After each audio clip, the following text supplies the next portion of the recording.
एक ओंकार सद्नाम करता पुरुष निर्भव निर्वैर अकालमूलत अरूढ़ी सर्वं गुरुप्रसाद जप आद सच जुगाद सच है भी सच नानक होसी ही सच।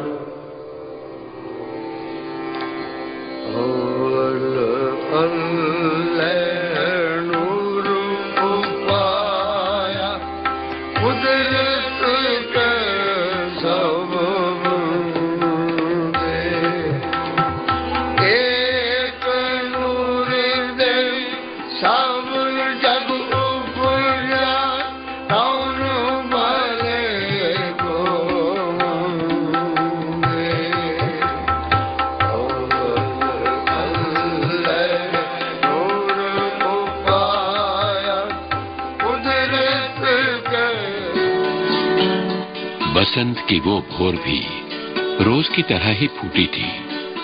बसंती पुरवाई की लय पर पंछी थे।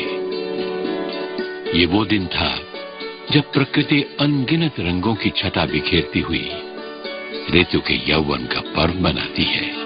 फलों से लदी डालियां खुशी से झूम उठती हैं, लेकिन ये कोई आम दिन नहीं था।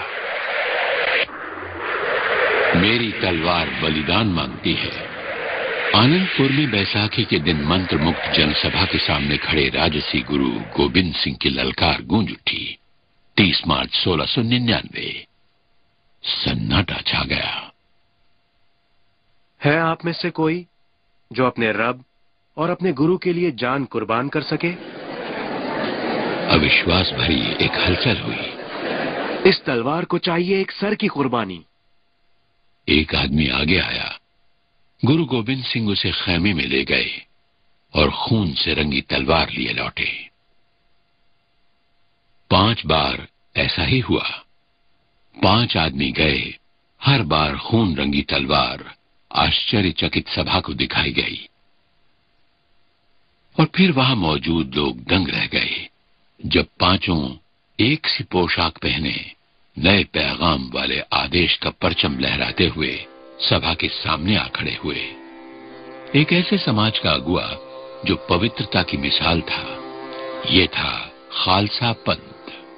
जाओ तो प्रेम खेलन का जाओ, सिर धर तली गली मेरी आओ।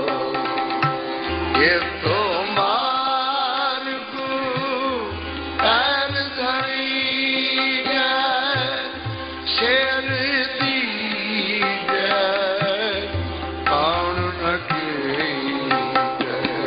गुरु गोविंद का अगला कदम कई महत्वपूर्ण संदेश देता है। लोहे के एक बड़े कुंड में सबसे मूल भौतिक तत्व पानी भरा गया। उसे एक दोधारी तलवार या खांडे से हिलाया गया। आप सोचेंगे दोधारी तलवार क्यों? क्योंकि अंधेरे को चीरकर एक नई रोशनी का जन्म होगा जो अनंत काल तक प्रकाशमान रहेगी। किसी भी कीमत पर इंसान को अधर्म के आगे झुकना नहीं चाहिए। और फिर भी इसमें एक मिठास है। पानी में गुरु की पत्नी ने बताशे डाले, क्योंकि जीवन की कठोरता को दया से, प्रेम से और निर्मल आनंद से कम करना है।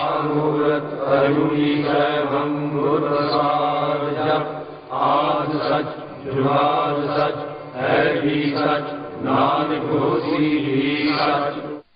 इस तरह बनाया गया यह अमृत 5 चुने हुए लोगों को पिलाया गया। धर्मदास दिल्ली का जाट, दयाराम लाहौर का खत्री, हिम्मत राय पुरी का खानसामा, मुखम द्वारका का धोबी और साहिब चंद बिदार का नाई। समाज के ताने बाने के अलग अलग सूत्रों के प्रतिनिधि अब एक हो गए थे, पल भर में एक हो गए। आप सब एक पंथ के सदस्य हैं, एक पद के राही। आप हर धर्म, हर सिद्धांत, हर जात और बिरादरी से ऊपर हैं। दुनिया में रहिए, लेकिन अपने ईश्वर, धर्म और देश की सेवा एक आत्मा, एक आदर्श और पूरी श्रद्धा से कीजिए। हाँ करो निवार खान से मैं, हाँ करो निवार। इस दीक्षा के बाद गुरु ने अपने 5 प्यारों के साथ एक भाव, एक आत्मा होने की घोषणा की। खालसा गुरु हैं और गुरु ही खालसा है।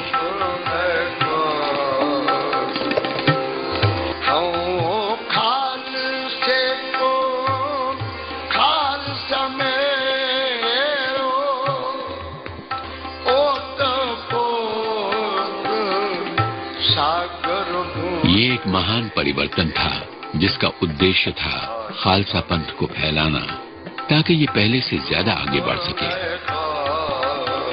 सिंह या शेर की पदवी इन 5 चुने हुए शिष्यों को दी गई। इनके नामों के अर्थ का दैवी संयोग देखिए। धर्म, भक्ति, दया। दया यानी करुणा और हिम्मत। हिम्मत, शौर्य, मोखम।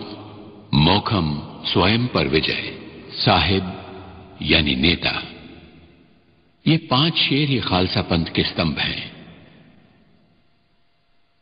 गुरु ने यह भी ऐलान किया कि खालसा अब से एक अनंत सर्वशक्तिमान के सिवाय किसी में भी विश्वास नहीं करेंगे और अपने पथ प्रदर्शन के लिए ग्रंथ साहिब में लिखे गुरुओं के संदेशों का पालन करेंगे। एक बिना मन नैगुण मन पूर्ण प्रेम प्रतीत सजा,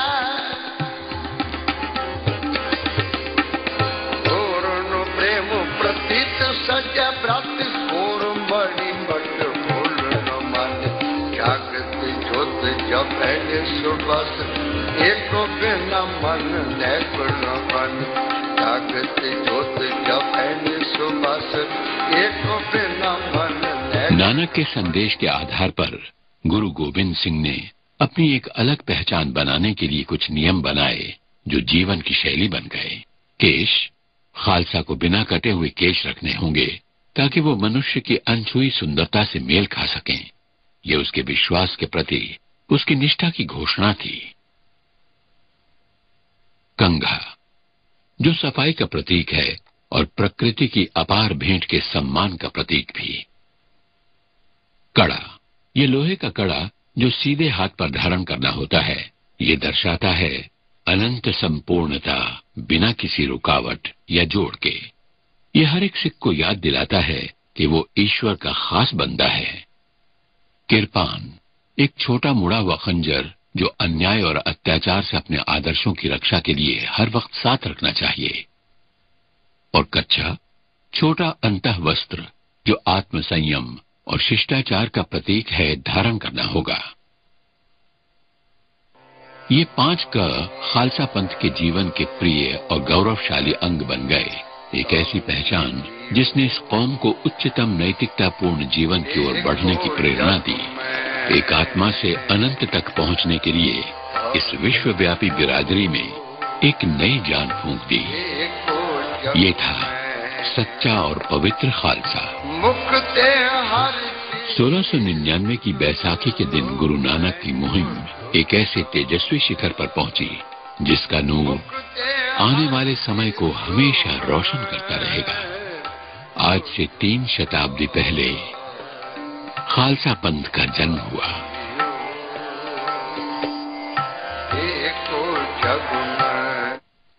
खालसा पंथ के अस्तित्व से 200 वर्ष पहले गुरु नानक का जन्म हुआ था। उस वक्त भारत की सामाजिक व्यवस्था जर्जर थी। एक भ्रष्ट राज्य, एक टूटा फूटा सामाजिक ढांचा जो जात बिरादरियों में बटा था। इंसान को धर्म के नाम पर शोषित किया जा रहा था। गुरु नानक का दैवी अंतःकरण विरोध कर उठा। उन्होंने वर्तमान व्यवस्था को चुनौती देने और बदल देने की ठान ली। 1499 में गुरु नानक सुल्तानपुर के करीब बैन नदी से निकले तो सर्वशक्तिमान ईश्वर के दिव्य दर्शन से उनकी आत्मा धन्य हो गई।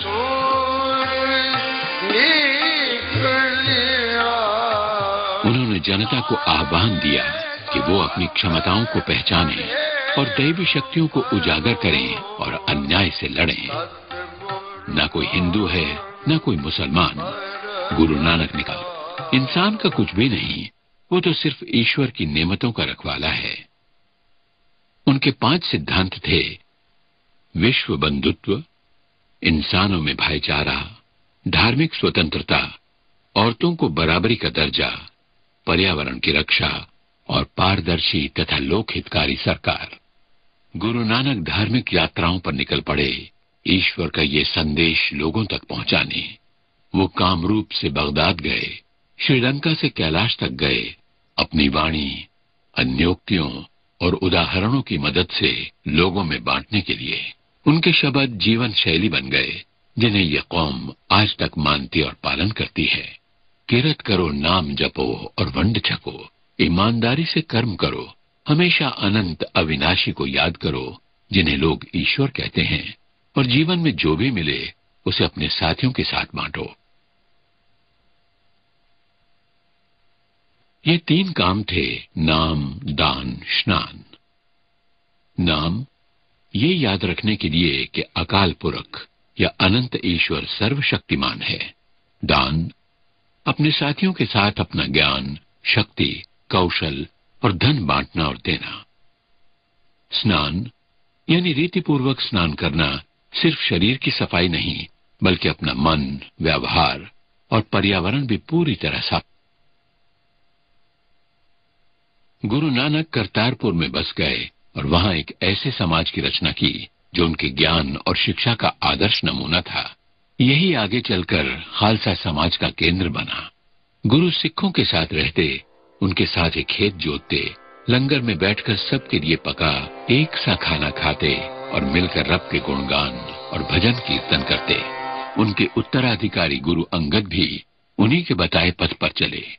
उन्होंने साक्षरता पर जोर दिया और आम लोगों की प्रचलित भाषा को गुरुमुखी का वर्तमान रूप दिया, उसे एक असरदार माध्यम में बदल दिया। गुरु नानक की वाणी को ध्यान में रखते हुए तीसरे गुरु अमरदास ने महिलाओं के उद्धार में महत्वपूर्ण भूमिका निभाई। उन्हें हर एक क्षेत्र में पुरुषों के बराबर का दर्जा दिया और पंथ में दाखिल होने का हक भी दिया। उन्होंने सती और पर्दे जैसी सामाजिक कुप्रथाओं का भी विरोध किया। समय के साथ साथ ज्यादा से ज्यादा लोग गुरु नानक की विचारधारा की ओर आकर्षित होने लगे और चौथे गुरु रामदास के वक्त अमृतसर शहर आकार लेने लगा। धीरे धीरे ये बस्ती उद्योग, व्यवसाय, कला और संस्कृति का गौरवशाली केंद्र बन गई।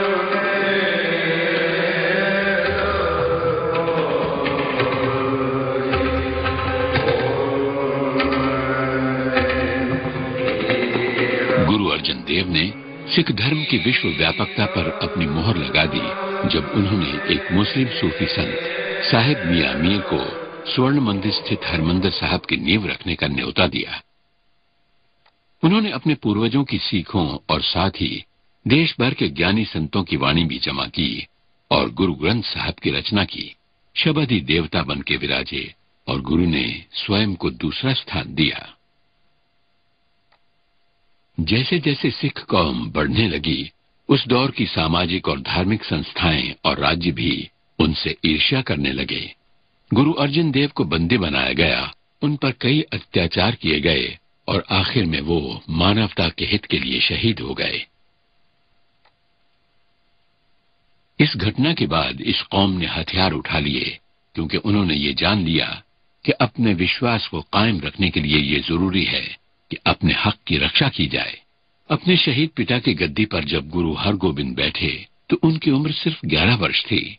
उस वक्त उन्होंने 2 तलवारें उठाई, एक मीरी या सांसारिक स्वतंत्रता के लिए और दूसरी पीरी आध्यात्मिक स्वतंत्रता के लिए। उन्होंने सेनाएं बनाई और कई लड़ाइयां जीती, लेकिन कभी भूमि पर अधिकार नहीं, सिर्फ ईश्वर के राज का परचम फहराया। अकाल तख्त या अनंत का सिंहासन भी उन्होंने ही हरमंदिर साहब में स्थापित किया। 17वीं सदी के कौम के साहस और सैन्य शक्ति दोनों में वृद्धि हुई। एक नए समाज का विकास हुआ जिसका आधार था भय कहों को देत नाही, ना भय मानतान, अर्थात न किसी से डरो न किसी को डराओ। गुरु हर गोविंद के उत्तराधिकारी गुरु हर राय और बालक गुरु हर किशन ने इस कौम के फलने फूलने में भरपूर योगदान दिया और साथ ही दिल्ली में तत्कालीन मुगल दरबार से भी बातचीत बरकरार रखी। फिर औरंगजेब की हुकूमत आई, जिसके कट्टरपंथी आदेश पर जबरदस्ती धर्म परिवर्तन किया जाता था। कश्मीर के उसकी इस सनक का शिकार बने और सहारे और मार्गदर्शन के लिए गुरु तेग बहादुर की शरण ली। गुरु तेग बहादुर के 9 वर्षीय पुत्र गोविंद राय ने देखा कि ऐसे धार्मिक अत्याचार से निपटने के लिए उनके पिता से बेहतर और कोई इंसान नहीं। गुरु ने ब्राह्मणों से कहा कि वो औरंगजेब को चुनौती देकर उससे ये कहें कि अगर सिख गुरु अपना धर्म बदल लें तो वो सब भी वैसा ही करेंगे। पहले तो गुरु तेग बहादुर के साथी इस अमानवीय अत्याचार की बलि चढ़े, फिर वो खुद 11 नवंबर 1675 को दिल्ली के चांदनी चौक में शहीद हुए। ऐसी शहादत का इतिहास में कोई सानी नहीं, क्योंकि वो उन्हीं ब्राह्मणों की रक्षा के लिए शहीद हुए जिनकी जाति भेद नीतियों के विरुद्ध वो और उनके पूर्वज 200 वर्षों से थे। वो इंसानियत के लिए जिए और मरे। धार्मिक सहनशीलता हो या विवेक और उपासना की स्वतंत्रता, गुरु नानक देव के अनुयायी हर तरह के अत्याचार से लड़ने को तैयार थे।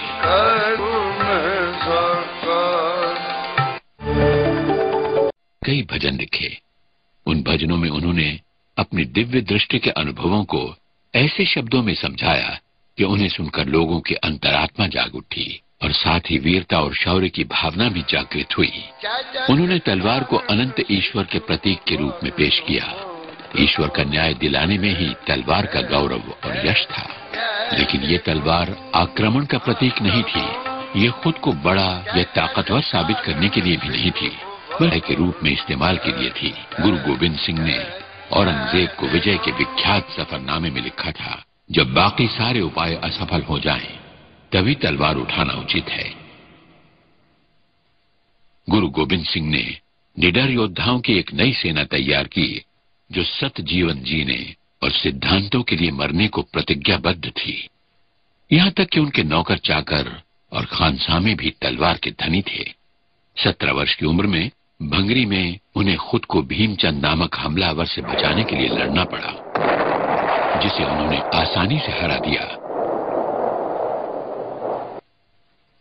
और फिर जब मुगलों ने भीमचंद पर आक्रमण किया तो गुरु ने अपने उसी शत्रु को बचाया, क्योंकि ये सिद्धांत की बात थी और नैतिकता की मांग भी।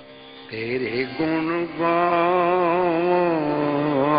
1686 की फरवरी में गुरु गोविंद सिंह आनंदपुर लौट आए।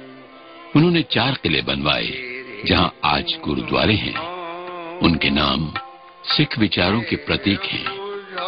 आनंदगढ़ यानी सुख का किला,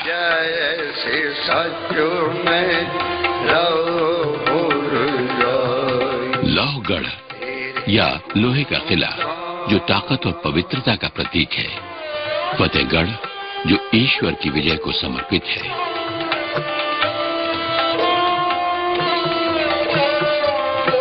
केशगढ़, अनकटे केशों से इंसान की आजादी मनाता किला। पिछले 200 वर्षों में मिले गुरुओं के ज्ञान और दर्शन का सार लेकर गुरु गोविंद सिंह अपने शिष्यों के साथ एक रूप हो गए। उनकी मृत्यु के बाद कोई और गुरु नहीं होंगे। समूची सिख कौम या पंथ का मार्गदर्शन करने के लिए पवित्र ग्रंथ था, जिसमें सभी गुरुओं का ज्ञान और संदेश सम्मिलित था, और साथ ही पंथ के लोगों की अपनी सूझबूझ तो थी ही। गुरुओं ने सिखों को पीढ़ी दर पीढ़ी एक महान राष्ट्र बनाने के लिए जरूरी गुणों को सीखने की प्रेरणा दी। गुरु गोविंद सिंह का योगदान तो उसी पौधे के फलों का एक रूप था, जिसके बीज सिख धर्म की स्थापना करते हुए गुरु नानक ने बोए थे। गुरु गोविंद सिंह की तलवार ने खालसा पंथ की गौरव गाथा जरूर तराशी थी, लेकिन निसंदेह उस तलवार को बनाने का लोहा गुरु नानक देव की देन था। वाहे गुरु जी का खालसा, वाहे गुरु जी की फतेह। ये गहरे अर्थ वाले शब्द सुनकर हर एक सिख का विवेक जाग उठता है चाहे वो किसी भी देश में हो, किसी भी तट पर हो, मरुभूमि में या बीहड़ में हो, या फिर खुद अपने ही वतन में हो, क्योंकि खालसाओं की रग रग में अनोखी बहादुरी और शौर्य है। वो ईश्वर के सिवाय किसी के आगे सर नहीं झुकाते। वो गर्व से कोई भी काम करने को तैयार रहते हैं, क्योंकि कर्मठता में गौरव का विधान भी विधाता का ही है। देखो जग में आज 300 वर्ष बीत चुके हैं और आज भी खालसा पंथ के शौर्य का तेज और महिमा उस तलवार की तरह चमक रहे हैं जो नैतिकता और मानवीय स्वतंत्रता का उज्जवल प्रतीक है। यह आदर्श है एक जीवित, जागृत सामाजिक व्यवस्था का, एक प्रेरित समाज का। यहाँ दैवी शासन का दर्शन होता है। इंसान स्वयं में इस दिव्य प्रकाश की ज्योति का अंश देखता है, या फिर शायद उसी का प्रतिबिंब, जैसे एक निर्मल पवित्र आत्मा।